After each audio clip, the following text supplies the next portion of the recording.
The Ottoman Caliphate, the world's last widely recognized caliphate, was abolished on 3 March 1924 by decree of the Grand National Assembly of Turkey. The process was one of Atatürk's reforms following the replacement of the Ottoman Empire with the Republic of Turkey.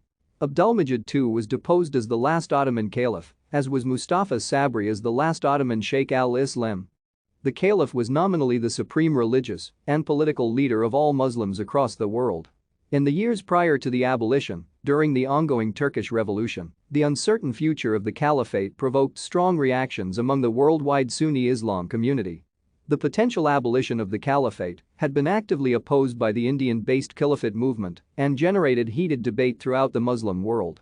The 1924 abolition came less than 18 months after the abolition of the Ottoman Sultanate, prior to which the Ottoman Sultan was ex officio caliph.